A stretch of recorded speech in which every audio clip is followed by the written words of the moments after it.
Hello बच्चों, कैसे हैं आप लोग। उम्मीद करता हूँ सभी स्वस्थ होंगे और आप सभी की बहुत अच्छे से पढ़ाई चल रही होगी। सो बेटा, इस वीडियो में हम आपको 20 most important objectives for 2025 board exam के लिए बताने वाले हैं। जो ऑब्जेक्टिव्स आज मैं आपको बताऊंगा, उन ऑब्जेक्टिव्स में से 5 ऑब्जेक्टिव आपके बोर्ड एग्जाम में 100% आ जाएंगे। मुझे पता है आप 2025 बोर्ड एग्जाम की तैयारी कर रहे हो, ठीक है, इसलिए मैं आपको आज ऑब्जेक्टिव्स जो बताने वाला हूँ बहुत ही ज़्यादा इंपॉर्टेंट रहेंगे, ठीक है।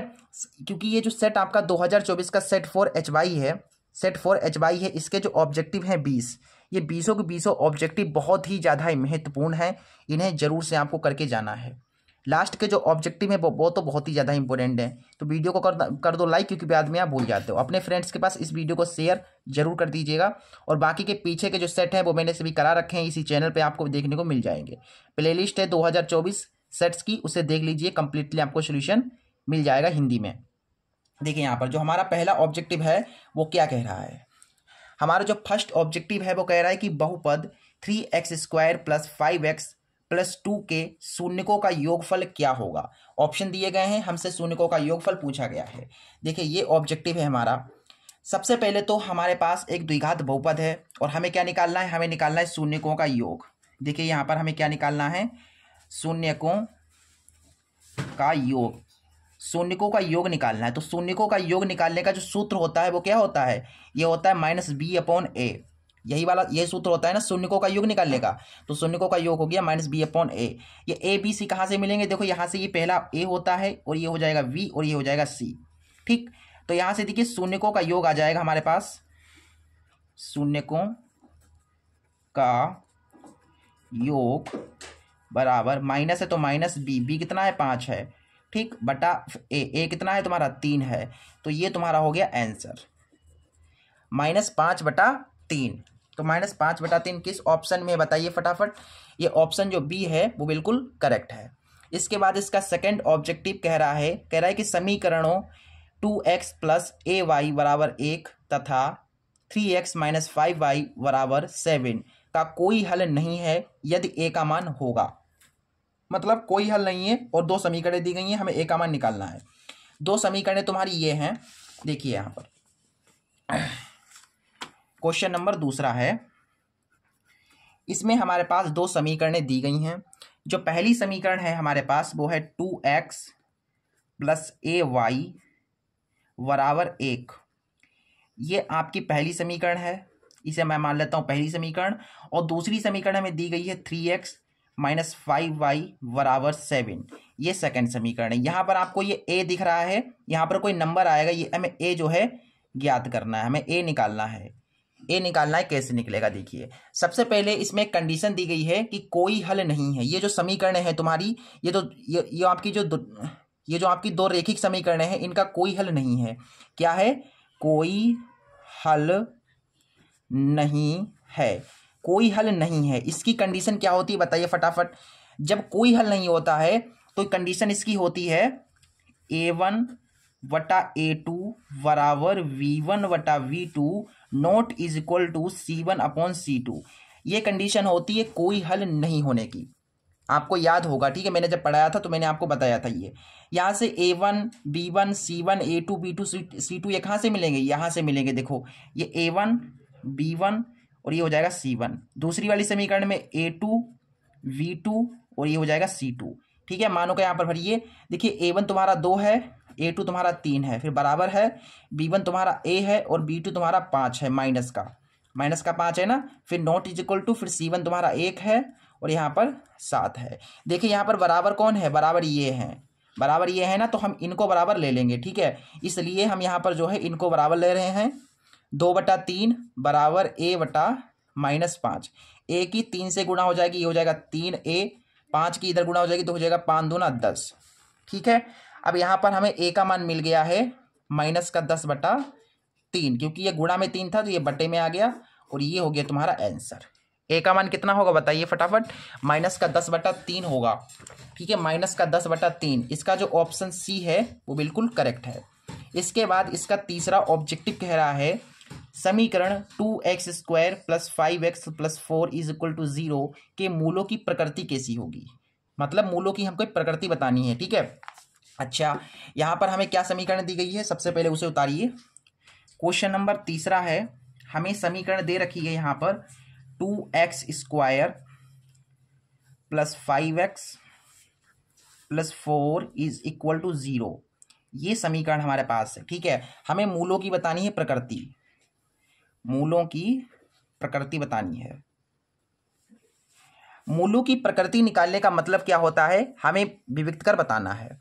मूलों की प्रकृति कैसे पता चलेगी, जब आप विविक्त कर निकाल पाएंगे। तो सबसे पहले हम निकालेंगे विविक्त कर और उससे हमें मूलों की प्रकृति पता चल जाएगी।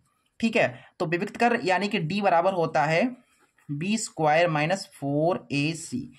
ये जो सूत्र है ये होता है विविक्त कर निकालने का। d क्या है, d विविक्त कर है और abc यहाँ से मिल जाएगा, ये a और ये v और ये c। हम d निकालते हैं यहाँ पर, यानी विविक्त कर निकालते हैं। तो देखो b कितना है तुम्हारा 5 है, तो 5 का स्क्वायर माइनस 4a तुम्हारा 2 है और c तुम्हारा 4 है। ठीक है, यहाँ से सॉल्व करिए फटाफट। 5 25 और 4 दूनी 8, 8 चौके 32। हमें d मिल जाएगा, 25 में से 32 गए तो बचे तुम्हारे 7, काहे के माइनस के बचे। देखो ये जो विविक्त कर आया है वो कैसा आया, माइनस में आया है। विविक्त कर कैसा आया, माइनस में आया, इसलिए मूलों का कोई अस्तित्व नहीं होगा। क्या होगा, कोई अस्तित्व नहीं। जब भी विविक्त कर माइनस में आ जाता है तो कोई अस्तित्व नहीं होता है, यानी कि वास्तविक, क्या कहते हैं हम इसे, वास्तविक नहीं है। क्या है, वास्तविक नहीं है। ठीक है, तो यहाँ पर कोई अस्तित्व नहीं है, यानी कि ये कैसे मूल है, वास्तविक नहीं है। वास्तविक नहीं मतलब कोई का अस्तित्व है ही नहीं, ये रियल है ही नहीं, वास्तविक नहीं है। ठीक है, समझ गए बात को। जब भी विविक्त कर माइनस में आ जाता है तो मूलों का कोई अस्तित्व नहीं होता, यानी कि मूल वास्तविक नहीं होते हैं, वास्तविक नहीं होंगे। ठीक है, ये चीज है। जो चौथा ऑब्जेक्टिव है वो क्या कह रहा है, इसका जो चौथा ऑब्जेक्टिव है वो कह रहा है कि समांतर श्रेणी 4,9,14 ऐसे जाएगा 254 तक का अंत से 10वां पद हमें बताना है। अंत से यानी पीछे से 10वां पद बताना है हमें। ठीक है, बहुत बढ़िया। क्वेश्चन नंबर चौथा है, ऑब्जेक्टिव हमारा कौन सा है, चौथा ऑब्जेक्टिव है। इसमें सबसे पहले हमें एक एपी दे रखी है, एक एपी दे रखी है। देखिए एपी क्या है, एपी तुम्हारे पास है 4,9,14 ऐसे जाएगा कहाँ तक, 254 तक का अंत से 10वां पद हमें बताना है। अंत से यानी पीछे से, तो पीछे से देखिए कैसे निकलेगा। तो सबसे पहले यहाँ पर हम इनका जो प्रथम पद होगा वो क्या होगा, 4 होगा। ठीक है, इस एपी का प्रथम पद 4 है। और अगर हम डी जो सर्वांतर को निकालें अगर, तो सर्वांतर कैसे निकलेगा, दूसरे पद से पहले वाले पद को घटाने पर। दूसरा पद इसमें 9 है माइनस पहला पद 4। ठीक है, तो 9 में से 4 गए तो 5 बचे, यानी कि इस एपी का जो सर्वांतर है, जो अंतर है वो कितना है, 5 है। हमें पीछे से बताना है, पीछे वाले यानी कि पीछे से 10वां पद, इससे पीछे ऐसे यहाँ तक, कहाँ तक, 10वें पद। मतलब इससे जब पीछे जाएंगे तो 10वें नंबर पर क्या होगा। ठीक है, 254 के जैसे और गए पीछे 1 नंबर पे, फिर 2 नंबर पे, 3 नंबर पे, 4 नंबर पे, ऐसे करके 10वें नंबर पर क्या आएगा पीछे से। ठीक है, वो हमें बताना है। चलिए ठीक है, तो हमारी एक नई एपी बन जाएगी। ठीक है, इसके लिए हमें एक नई एपी बनानी पड़ेगी। कहाँ से, पीछे से हमें एक नई एपी बनानी पड़ेगी। नई एपी पीछे से। देखिए पीछे से हमारे पास जो सबसे अंतिम पद है हमारा वो कितना है, 254 है। 254 है, ठीक है, 254 है भाई। ठीक है, फिर इससे पीछे कौन हुआ होगा बताओ, 254 है, 254 से पहले कौन आया होगा। अंतर हमारा 5 5 का है, इसका मतलब हमें 5 घटाना पड़ेगा, तो हमें इसके पिछले वाला पद मिल जाएगा। अच्छा, फिर 254 ये आ गया मान लीजिए यहाँ पर। ठीक है, अब इससे पीछे कौन आया होगा, ये जो तुम्हारे पास आया है 254 माइनस 5, इसके पीछे कौन आया होगा, फिर 5 घटाना पड़ेगा। अब बताओ इसके पीछे कौन आया होगा, इसके पीछे कौन होगा, ये जो है, तो इस वाले से भी हमें 5 घटाना पड़ेगा। मतलब ऐसे चलता जाएगा, 4 तक जाएगा, ऐसे करके कहाँ तक जाएगा, 4 तक जाएगा। ठीक है, पीछे से हमने श्रेणी बना ली है। तो यहाँ से हमारे पास आ गया, देखिए 254 कामा 254 से 5 चले गए तो कितने बचे, 249 बचे। फिर 249 से फिर 5 घटा देंगे तो 200 हमारे पास आ जाएंगे 44, 244 आ जाएंगे। फिर ऐसे करके 244 से जब हम 5 घटाएंगे तो 239 आ जाएंगे, ऐसे चलेगा हमारा यहाँ। ठीक है, तो हमारी जो ये एपी नई एपी बन गई, हमारी नई एपी बन गई। अब हम यहाँ से देखिए निकाल सकते हैं 10वां पद आराम से। तो यहाँ से जो हमारा प्रथम पद होगा वो क्या होगा, प्रथम पद हमारा हो जाएगा 254, और जो डी हो जाएगा वो देखो 249 है यहाँ पर, माइनस 254, मतलब दूसरे वाले से पिछले वाले पहले वाले पद को मैंने घटा दिया। 249 से 254 चलेगा तो बचे माइनस के 5। ठीक है, हमें कितना, हमें कौन सा बताना है पद, 10वां पद बताना है, 10वां पद। तो जो n होगा वो कितना होगा, 10 होगा। ठीक, देखिए यहाँ पर 10वां पद निकालना है। ठीक है, तो 10वें पद के लिए हम फार्मूला लगाएंगे भाई an वाला। an बराबर होता है a plus n minus 1 into D. n के स्थान पर 10 रखना है, यहाँ पर 10 रख देंगे, और a कितना है, 254 है, फिर प्लस n के स्थान पर 10 रखना है, d तुम्हारा कितना है, माइनस का 5 है। तो a10 आ गया यहाँ से 254, 10 में से 1 गया 9, और ये 5, हमें यहाँ से मिल गया देखिए 254 प्लस माइनस माइनस 9 बचे 45। 254 से 45 घटाइए तो कितना आएगा, यहाँ से देखिए 14, 14 में से 5 गए 9 बचे, यहाँ पर बचे तुम्हारे 4, 4 में से 4 गया 0। ठीक है, और 209 बचे तुम्हारे पास। ठीक है, तो 209 आएगा हमारा जो 10वां पद होगा, पीछे से जो 10वां पद होगा वो होगा 209। 209 आया है हमारा।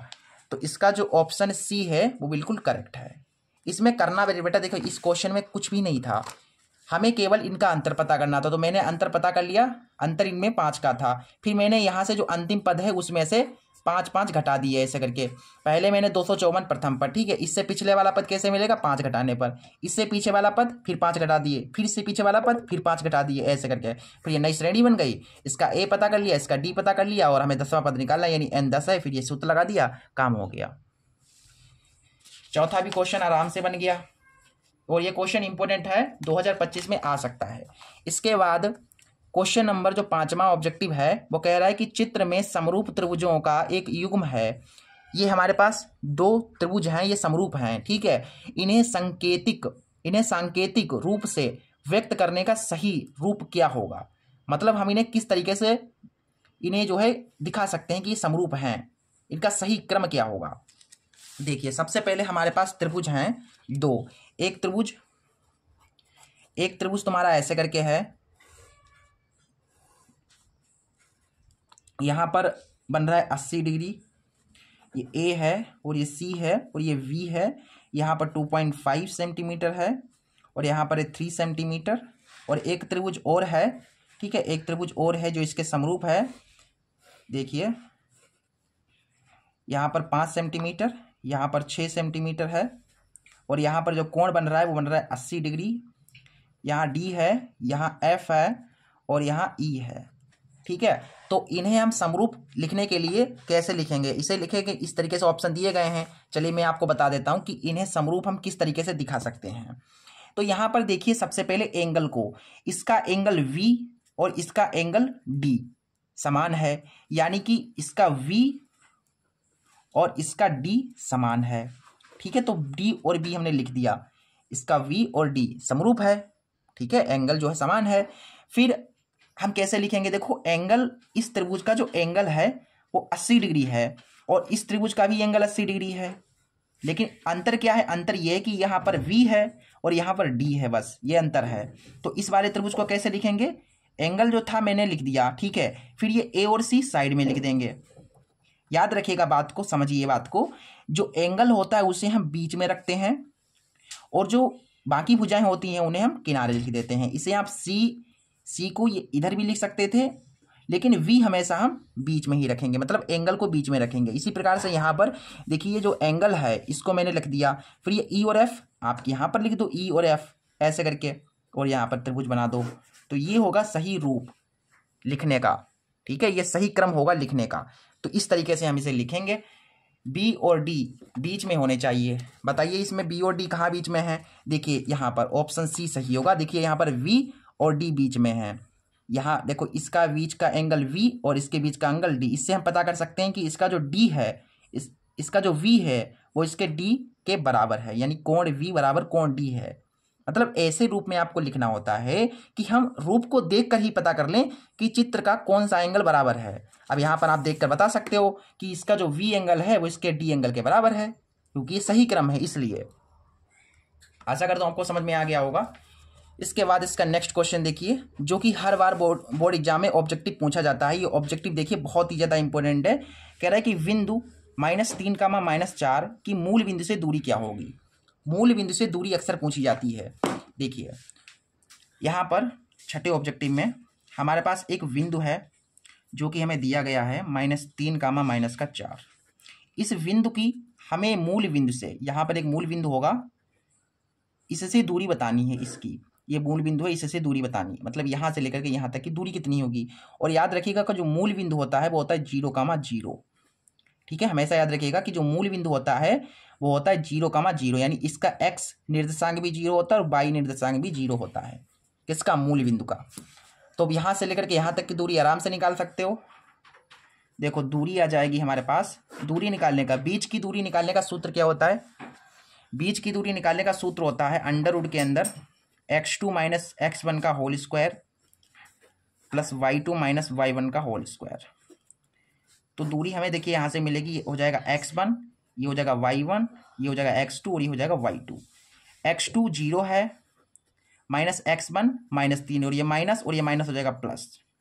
ठीक, फिर y2 तुम्हारा 0 है, माइनस ये है और ये माइनस है तो प्लस कर देंगे, और y1 तुम्हारा 4 है। तो हमें यहाँ से मिल गया, देखिए 3 में 0 जोड़ा 3 आया, 3 का स्क्वायर 3 × 9। 4 में 0 जोड़ा 4 आएगा, 4 का स्क्वायर करेंगे तो 4 चौके 16। देखिए 16 और 9 हो गए 25। 25 किसका वर्गमूल होता है? ये होता है 5 का। तो हमारी जो दूरी हो जाएगी वो हो जाएगी 5 सेंटीमीटर। 5 सेंटीमीटर नहीं, सॉरी 5 मात्रक। ठीक है, क्योंकि सेंटीमीटर की बात ही नहीं करी गई है। तो 5 मात्रक हमारी दूरी हो गई है, 5, यानी कि इसका ऑप्शन सी बिल्कुल करेक्ट है। अगला ऑब्जेक्टिव कह रहा है कि यदि कोट ए बराबर 3/4 है तो सेक ए का मान कितना होगा। देखिए ये क्वेश्चन आपने बहुत सारे किए हैं, इस तरीके के क्वेश्चन। मैंने जब प्रश्नावली 8.1 पढ़ाई थी तो मैंने एक बताया था आपको। यहाँ में दिया गया इस ऑब्जेक्टिव में क्या क्या दिया है, हमें दे रखा है कि कोट ए जो है वो किसके बराबर है? 3/4 के बराबर है। तो हमें सेक ए बताना है। ठीक है, देखिए सबसे पहले आपको पता होना चाहिए लाल बटे कक्का का रूल। लाल बटा कक्का, यहाँ पर होता है साइन, यहाँ पर होता है कोस, यहाँ पर होता है टेन, यहाँ कोसिक, यहाँ सेक और यहाँ पर कोट। हमें क्या चाहिए? हमें चाहिए कोट। तो कोट यहाँ पर होगा ना, तो कोट थीटा का यहाँ से फार्मूला हम निकाल सकते हैं इसको देख करके। देखिए कोट यहाँ पर होता है, यानी कि पहले आधार होगा और फिर लंब होगा, यानी कि आधार बटा लंब। आधार बटा लंब, यानी ऊपर वाला ये आधार हो जाएगा और नीचे वाला लंब हो जाएगा। समकोण त्रिभुज बना लेते हैं यहाँ पर और दिखा देते हैं इनको। इस टाइप के क्वेश्चन अगर आपको देखने को मिले तो सबसे पहले एक समकोण त्रिभुज बनाइएगा। ठीक है, सबसे पहले एक समकोण त्रिभुज आपको बनाना है। यहाँ पर आधार कितना है? 3 है और लंब 4 है। तो कर्ण कितना होगा? पाइथागोरस लगानी पड़ेगी, पाइथागोरस से।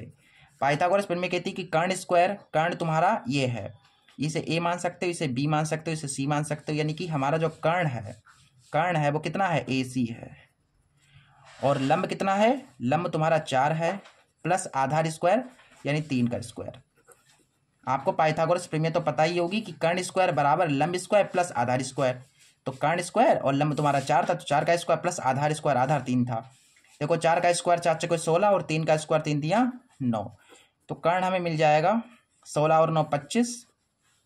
और ए सी का जब स्क्वायर हटा लेंगे तो इधर हमारा लग जाएगा रूट, और 25 का वर्गमूल होता है 5। तो हमें यहाँ पर मिल गया ए सी जो आया, जो कर्ण आ गया वो आ गया 5। तो आराम से सेक का निकाल दो मान। हमसे सेक पूछा है ना, तो सेक देख लीजिए क्या आएगा। सेक कहाँ पर होता है? यहाँ पर होता है। तो सेक यहाँ पर होता है, यानी कि कर्ण बटा आधार। क्या हुआ? कर्ण बटा आधार। तो देखिए सेक ए का मान आ गया, कर्ण तुम्हारा 5 है बटा आधार तुम्हारा 3 है, यानी कि 5/3 हमारा उत्तर होगा, 5/3।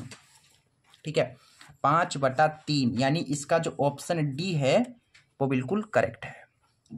अगला ऑब्जेक्टिव कह रहा है कि यदि टेन अल्फा बराबर साइन अल्फा हो तो अल्फा का मान कितना होगा। ऑप्शन में 0 डिग्री है, 45 डिग्री है, 60 डिग्री और 90 डिग्री है। देखिए ये क्वेश्चन है। सबसे पहले हमें यहाँ पर दिया गया है इस 7वें ऑब्जेक्टिव में, जो टेन अल्फा है वो साइन अल्फा के बराबर है। देखिए यहाँ पर टेन अल्फा बराबर है साइन अल्फा के, तो हमें अल्फा का मान बताना है कि क्या होगा। ऑप्शन में हमारे पास पहले 0 डिग्री है, तो मान लेता हूं कि अल्फा का मान 0 डिग्री है। पहले ये रखते हैं हम, जहां जहां अल्फा है वहां पर हम 0 डिग्री रखेंगे। ठीक, समझ के बात को। पहले क्या करते हैं, 0 डिग्री यहाँ पर रखते हैं, अल्फा के स्थान पर 0 और साइन अल्फा के स्थान पर 0, क्योंकि मैंने अल्फा को 0 माना है, क्योंकि पहला ऑप्शन चेक कर रहा हूँ, जहां जहां अल्फा होगा वहां 0 डिग्री रख दूंगा। अगर ये बराबर आ जाएगा तो अल्फा का मान 0 हमारा सही हो जाएगा। अगर ये ऑप्शन नहीं बराबर आता है तो 45 चेक करेंगे, 60 चेक करेंगे, फिर 90 चेक करेंगे, इस तरीके से। ठीक है, चलिए तो बताइए टेन 0 का मान कितना होता है, बताओ फटाफट। टेन 0 का मान कितना होता है, ये शायद अपरिभाषित होता है ना, और साइन 0 का मान होता है 0, यहाँ पर होता है अपरिभाषित। तो बताइए ये बराबर है, बिल्कुल बराबर नहीं है। ठीक है, तो ये ऑप्शन गलत है। अब हम अल्फा के स्थान पर क्या, अगला ऑप्शन कौन सा है बताओ। अगला ऑप्शन है 45 डिग्री, तो अल्फा के स्थान पर 45 डिग्री रखोगे तो यहाँ पर टेन 45 हो जाएगा। टेन 45 का मान कितना होता है बताओ। टेन 45 का मान होता है 1, और यहाँ पर साइन 45 का मान हो जाएगा 1/√2, तो ये बराबर तो नहीं आएगा, यानी कि ये वाला ऑप्शन भी गलत है। 60 डिग्री रखोगे तब भी नहीं आएगा बराबर। अब अगर आप 90 डिग्री रखोगे, 90 डिग्री, तो देखिए अब हम क्या करते हैं, अल्फा के स्थान पर रखते हैं 90 डिग्री। देखिए यहाँ से टेन अल्फा के स्थान पर 90 डिग्री, और इधर भी आपको जो है 90 डिग्री रखना है। देखो टेन अल्फा के स्थान पर 90 डिग्री, बराबर था बराबर लगाया, साइन था साइन लिखा, अल्फा के स्थान पर 90 डिग्री। टेन 90 का मान होता है 1 और साइन 90 का मान होता है 1। देख लीजिए बराबर आ गया, यानी कि हमारा जो अल्फा की वैल्यू होगी वो होगी 90 डिग्री। ठीक है, ऑप्शन डी बिल्कुल करेक्ट है। इसके बाद अगला क्वेश्चन कह रहा है कि एक क्षण की लंबाई उसकी छाया से अनुपात 1/√3 है, सूर्य का उन्नयन कोण ज्ञात कीजिए। बहुत अच्छा क्वेश्चन है। एक क्षण है, क्षण बोले तो एक डंडा, मान लो कि एक डंडा है। ठीक है, ये जो डंडा है और इस डंडे की छाया भी होगी, ये छाया होगी, फिर और यहाँ पर होगा तुम्हारा सूर्य। यहाँ पर क्या होगा, सूर्य होगा, सूर्य होगा। इस सूर्य से जो है इस प्रकार से छाया बन रही है। छाया कौन सी है तुम्हारी, छाया ये है, ये छाया है तुम्हारी, ये वाली छाया है। और ये तुम्हारी क्या है, क्षण है। ये क्या है, क्षण है। क्षण बोले तो एक डंडा है, मान लो डंडा दिया गया है हमें क्वेश्चन में, क्वेश्चन नंबर 8 में है ना, इसमें हमें बताया गया है कि क्षण की लंबाई और उसकी छाया का अनुपात दिया गया है हमें। क्षण की लंबाई और क्षण की लंबाई और उसकी छाया, क्षण की लंबाई और उसकी छाया की लंबाई, इसका अनुपात हमें दे रखा है 1/√3, ऐसा करके दिया गया है।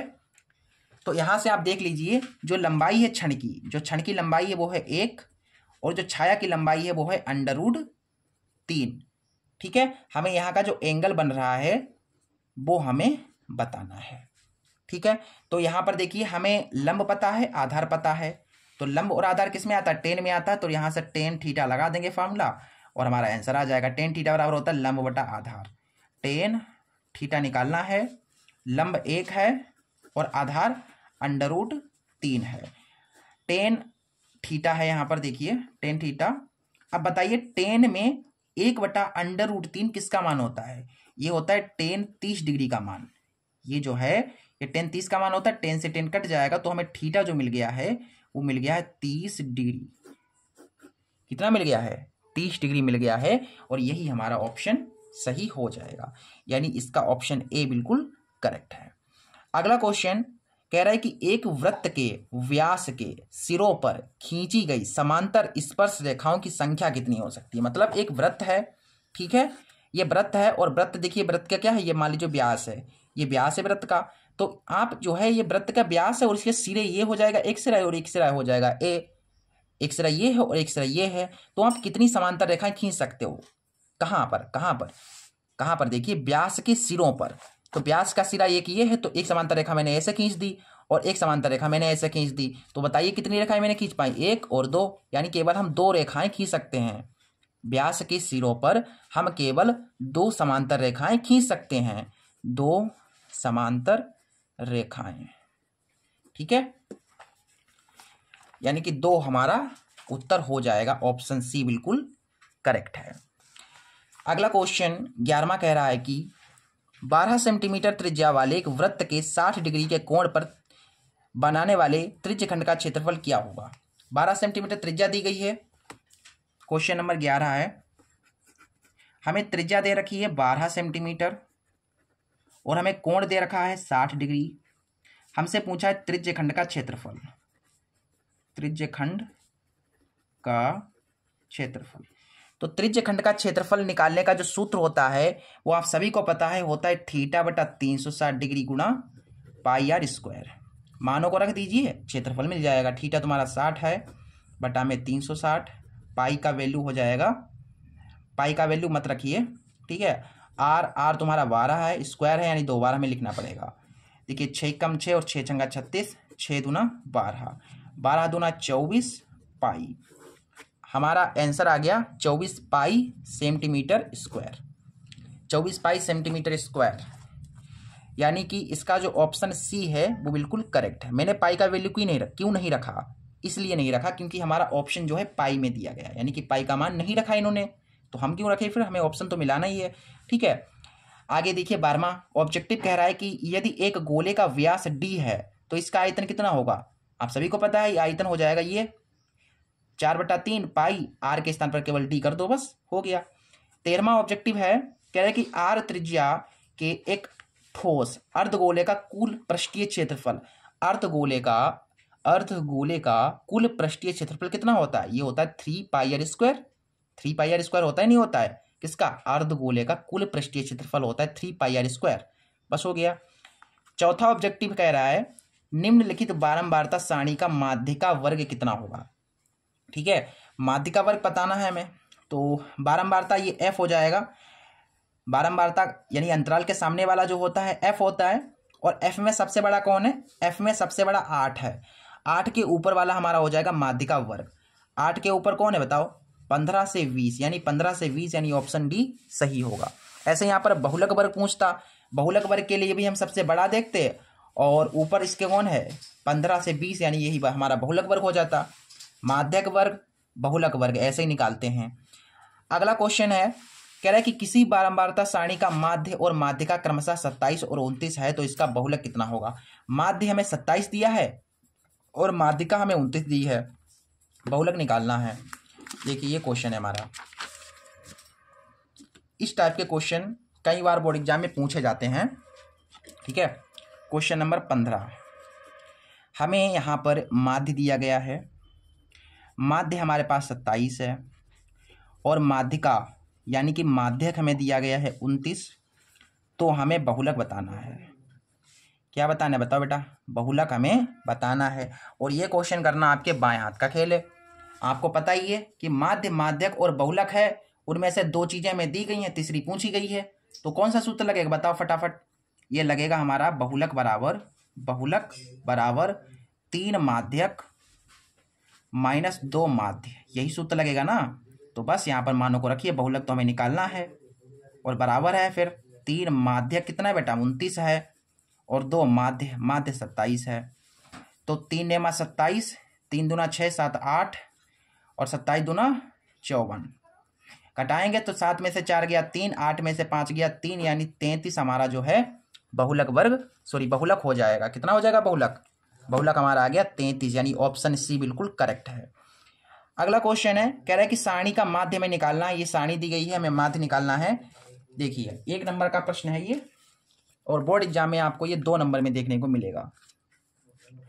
क्वेश्चन नंबर 16, यहाँ पर हमारे पास अंतराल है, बोले तो वर्ग अंतराल दी गई है, और एक हमें दी गई है बारंबारता, ठीक है, बहुत बढ़िया। और हमें जो अंतराल दिया गया है वो दिया गया 0 से 10, 10 से 20, 20 से 30 और 30 से 40, यहीं तक हमें दिया गया है। और बारंबारता हमें दी गई है 2, 1, 4 और 3। ये हमारा प्रश्न है 1 नंबर का। हमें क्या निकालना है? हमें निकालना है माध्य। तो माध्य निकालने का सूत्र क्या होता है बताओ फटाफट। माध्य निकालने का सूत्र होता है sigma F x upon sigma F. हमें यहाँ पर सिग्मा एफ एक्स की जरूरत पड़ेगी, तो सबसे पहले हम एक्स निकाल लेते हैं। यहाँ पर माध्य निकालना मैंने कई बार आपको बताया है, उम्मीद करता हूँ आपको तो निकालना आ ही गया होगा, और अगर नहीं आता तो याद कर लो, मतलब सीख लो कि एक्स सबसे पहले आपको निकालना है। एक्स निकालने का तरीका होता है अंतराल को जोड़ना है, फिर उसका आधा करना है। अंतराल तुम्हारा 10 से 0 है, तो 10 में 0 जोड़ोगे 10 आएगा, 10 का आधा करोगे तो 5 आएगा। इसी प्रकार से 20 और 10 30, 30 का आधा करोगे 15, 30 और 20 50, 50 का आधा 25, 40 और 30 हो जाएंगे 70, 70 के आधे हो जाएंगे 35। इसके बाद एफ एक्स चाहिए होगा, तो देखो यहाँ से एफ कहाँ पर भैया मिलेगा? मैंने आपको बताया जो बारंबारता है, जो अंतराल है, अंतराल के जो सामने है वही एफ है, तो एफ तुम्हारा ये है। हमें चाहिए एफ एक्स कैसे मिलेगा? एफ की एक्स से गुणा कराने पर, ये एफ है, एक्स से गुणा करा दो तो एफ एक्स मिल जाएगा। तो गुणा कराओ फटाफट, 2 पंचे 10, 1 की 15 से 15, 25 चकू 100, 35 तियाँ 15, 3 तियाँ 9 और 1 10। ये तुम्हारे पास आ गया। देखो सिग्मा का मतलब होता है जोड़ना। सिग्मा करना है मुझे एफ एक्स का, तो एफ एक्स तुम्हारा ये है, इसका सिग्मा देख लो। सिग्मा बोले तो जोड़ना है, तो इनको जोड़ो फटाफट। ये हो जाएंगे 205, 220 और 230। यहाँ पर आ गया 230, और उसके बाद हमें सिग्मा करना है एफ का, तो एफ तुम्हारा ये है, तो इसका सिग्मा बताओ क्या होगा? सिग्मा यानी जोड़ना है मुझे, तो 4 3 7 और 1 8, 8 9 10, 10 आ गया। अब मानो को यहाँ पर रख दीजिए सूत्र में, माध्य बराबर सिग्मा एफ एक्स तुम्हारा आ गया है 230 और सिग्मा एफ आया है 10। 0 से 0 कट गया, तो हमें आंसर मिल गया 23। आंसर 23 आ गया हमारा। 23 कौन सा ऑप्शन है? ऑप्शन बी बिल्कुल करेक्ट है। ऑप्शन बी बिल्कुल सही है ना। अगला क्वेश्चन कह रहा है कि 17वां क्वेश्चन कह रहा है कि एक अधिवर्ष में 53 सोमवार होने की प्रायिकता क्या होगी? अधिवर्ष, अभी अधिवर्ष क्या है ये समझो पहले तो, ठीक है। अधिवर्ष में 53 सोमवार होने की प्रायिकता। 17वां क्वेश्चन क्या है? यहाँ पर सबसे पहला जो शब्द आया वो आ गया है अधिवर्ष। अधिवर्ष का दूसरा नाम होता है लीप वर्ष। और आप सभी को पता है लीप वर्ष किसे कहते हैं? लीप वर्ष उसे कहते हैं जिस वर्ष में 366 दिन आ जाएं। जैसे आप सभी को पता है कि एक वर्ष में होते हैं 365 दिन, लेकिन अगर 365 दिन नहीं, 365 के बजाय 366 दिन आ जाएं, तो उस वर्ष को कह देंगे हम लीप वर्ष। ठीक, तो यहां पर जो लीप वर्ष होगा उसमें हो जाएंगे 366 दिन।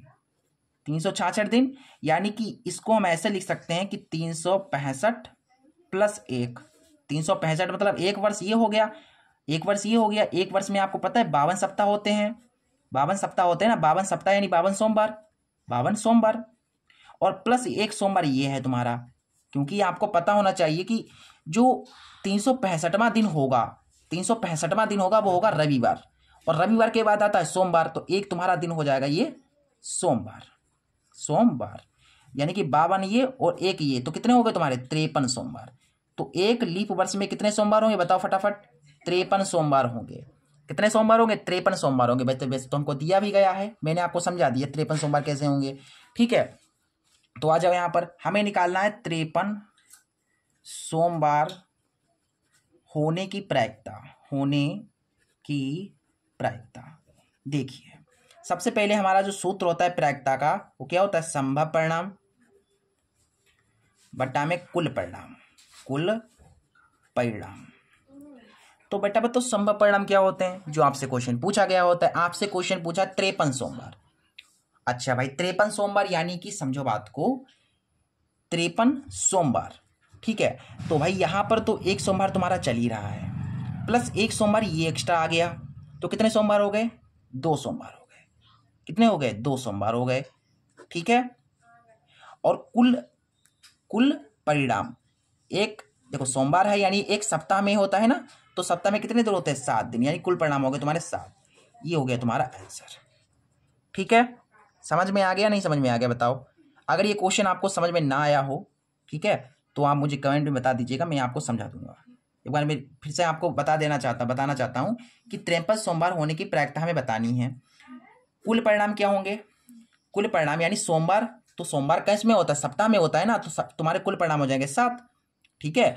और हमें सोमवार बताने हैं, तो देखो प्लस यहाँ पर 1 सोमवार था और प्लस 1 सोमवार ये हो गया, तो हो गए तुम्हारे 2 सोमवार कुल, ठीक है। तो सोमवार परिणाम आ गए तुम्हारे 2 और कुल दिन हो गए तुम्हारे ये। इस तरीके से इस क्वेश्चन को हमें करना था। अगला जो क्वेश्चन है 18वां, वो कह रहा है कि 2 मित्रों का जन्म 2020 में हुआ था, प्रायिकता ज्ञात कीजिए कि दोनों का जन्मदिन एक ही हो, ठीक है। 2020 में हुआ था, हमें प्रायिकता निकालनी है दोनों मित्रों की। चलिए 18वां क्वेश्चन, एक मित्र है, ठीक है, 2 मित्र हैं, ठीक है, 2 मित्र हैं, उनका जन्म हुआ था 2020 में। 2020 में इनका जो है जन्म हुआ था, ठीक है। हमें प्रायिकता बतानी है कि दोनों का जन्मदिन एक ही हो, कितने % चांसेस हैं? तो देखो यहां से प्रायिकता आ जाएगी, प्रायिकता संभव परिणाम बटा कुल परिणाम, संभव परिणाम बटा कुल परिणाम। तो देखो यहां से संभव परिणाम यानी 2 मित्र हैं तो संभव परिणाम 2 हैं, और कुल परिणाम क्या होंगे? कुल परिणाम आपको होंगे 2020 होंगे। नहीं, गलत 2020 यानी कि यह एक वर्ष है लीप। याद रखिएगा कि 2020 जो है, 2020 जो था वो था एक लीप वर्ष, ठीक है। 2020 कौन सा वर्ष था? लीप वर्ष था। और लीप वर्ष में कितने दिन होते हैं? 366 दिन होते हैं। तो कुल परिणाम हो गए तुम्हारे 366, ठीक है, 366 हो गए। ये तुम्हारा हो गया आंसर। समझ गए? ये आपको इस तरीके से क्वेश्चन करना था। उम्मीद करता हूं आपको ये क्वेश्चन समझ में आया होगा। अगला क्वेश्चन जो तुम्हारा 19वां है वो क्या है? क्वेश्चन नंबर 19 है, कह रहा है कि 2 बिंदुओं के बीच की दूरी निकालनी है। ये 2 बिंदु हमको दिए गए हैं। ये तो क्वेश्चन बहुत आसान है। पहला बिंदु है 2,3, ठीक है, और एक दूसरा बिंदु हमें दिया गया है 4,1। दूरी बतानी है, तो दूरी का सूत्र होता है, आपको पता ही है, x2 - x1। ये हो जाएगा x1, ये हो जाएगा y1, ये हो जाएगा x2 और ये हो जाएगा y2। x2 तुम्हारा 4 है minus x1 plus y2 minus y1। तो यहां से तुम्हें मिलेगा 4 में से 2 गया 2, 2 का स्क्वायर 4, 1 में से 3 गया 2, 2 दूना 4, 4 और 4 हो गए 8, 8 अंडर रूट में हो गए ना। और इसको लिख सकते हो आप कैसे? इसको कैसे लिख सकते हो बताओ? अंडर रूट 8 को लिख सकते हो 2 दूना 4 और 4 दूना 8। देखो 2 दूना 4 और 4 दूना 8, इस तरीके से लिख सकते हो अंडर रूट 8 को। ये आपका ऑप्शन सही होगा, ऑप्शन डी करेक्ट है। अगला क्वेश्चन है, कह रहा है कि निम्नलिखित में अपरिमेय संख्या कौन सी होगी? देखो ये तो अपरिमेय संख्या होगी नहीं, क्योंकि 25 है तो इसका वर्गमूल 5 आ जाएगा, तो ये परिमेय संख्या, ये भी गलत है, ये गलत है ऑप्शन। 81 का वर्गमूल 9 है, तो ये भी गलत है।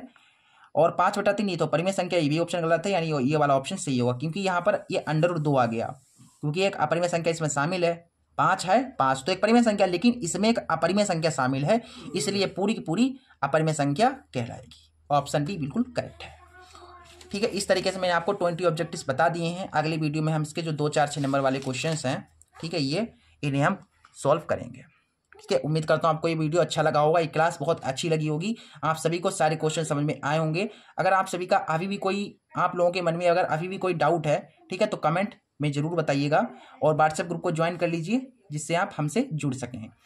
और मिलते हैं अगले वीडियो में, तब तक के लिए नमस्ते, जय हिंद, जय भारत।